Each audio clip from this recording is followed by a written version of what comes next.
Samgyang Sangyup po ang ating pangmalakasang kombinasyon ng tanpuluts at all-white na empty ang ating dadalihin ngayon mga ropa.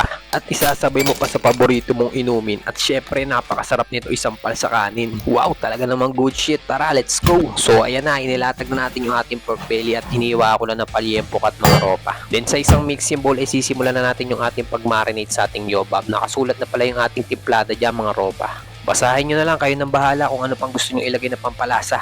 Goods na yung templada na to mga tol, napakasimple lang, malasangyup na, parang di mo na kailangan kumain pa sa labas. Alright, set aside muna natin sa Gedli at ready to fire na. For the good aroma and flavoring ay sesame oil ang ating ginamit na mantika. At isa-isa natin isinalang yung ating samgyang marinated pork tiempo. Pinahiran ko na rin ang ating residue marinated sauce para talagang kapit na kapit yung lasa. Gubas na naman ang inyong nguya-nguyaan dito. At yun, ganun lang kasimple at no reps na tayong food trip at tanpuluts na talaga namang napakalakas sa kanin mga ropa. Kaya wag mo na tong palagpasin. Subukan mo na tong